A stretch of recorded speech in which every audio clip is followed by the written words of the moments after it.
یہ کہتے ہیں کسی نے دوسری شادی لیے ایک جعلی طلاق نامہ بنوایا، اس میں دونوں میاں بیوی کے نام بھی پورے لکھے ہوئے تھے اور اصلی نام تھے، یعنی اپنی بیوی کا نام اپنا بھی بالکل اصلی لکھوایا اور 3 طلاقیں اس میں تھیں اور اس پہ سائن کر دیے۔ کہتے ہیں کہ اس کی طلاق نیت کی نہیں تھی، نہ اس کی بیوی نے دیکھا، ہاں کچھ لوگوں نے وہ پیپر دیکھا تھا، اسٹامپ پیپر والے نے کہا تھا بھائی ایسے طلاق نہیں ہوتی، تم جعلی بنوا لو، بعد میں اس کو پھاڑ بھی دیا تھا، کیا حکم شرع ہوگا؟ دیکھیں میری گزارش ہے،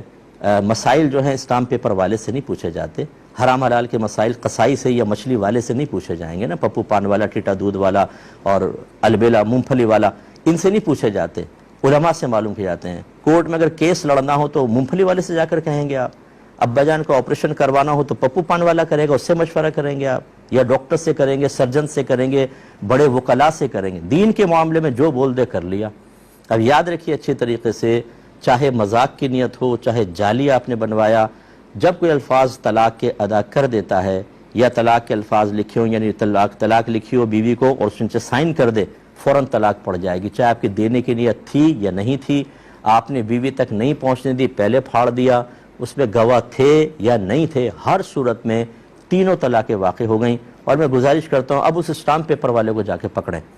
اس سے کہیں تو میرا گھر برباد کیا، میں نے تو اپنی کم علمی میں کیا ہی کیا، تم نے مجھے مروا دیا، اس کو جا کے ضرور پکڑیے گا کہ ایک کیس تو ایسا بنے نا کہ اس کی جان پر بن جائے اور وہ کانوں کو ہاتھ لگائے کہ آئندہ کسی کی طلاقیں نہ کروائے۔ یہ اپنے چند ٹکوں کے لیے غلط قسم کا مشورہ دے کر پورے گھر تباہ و برباد کر دیتے ہیں۔ اور ایسے شوہر صاحب کو بھی چاہیے خدا کا خوف کرے، آپ نے صرف اپنی دوسری شادی کے چکر میں کسی کی بہن، کسی کی بیٹی کی زندگی کو جو برباد کیا ہے، اس کی آہیں، سسکیاں اور فریادیں ساری زندگی نہیں چھوڑیں گی۔ آپ کو موت بھی سکون کی نہیں ملے گی، آپ کو قبر میں بھی راحت نہیں ملے گی، میدان محشر میں جب یہ آپ کو سامنا کھڑے کر کے حساب و کتاب لے گی، بہت سخت حساب ہوگا۔ دوسری شادی کرنا منع نہیں ہوتا، لیکن میں اچھی طرح جانتا ہوں کہ دوسری شادی کے بعد حقوق کی صحیح ادائیگی یہ پاسبل ہی نہیں ہے۔ ایک کو لٹکا چھوڑ دیتے ہیں دوسری کی طرف، یہ جو علماء بھی کہتے ہیں نا 3 شادی کرو 4 شادیاں،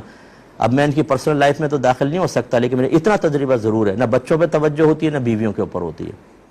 پیسہ کماتے رہیں گے تاکہ ان کو بس نان نفقہ دیتے رہیں، بس نان نفقہ ہی آپ کی ذمہ داری ہے، باقی نہیں، اور دوسروں کو ترغیب دیں گے تم بھی شادی کر لو،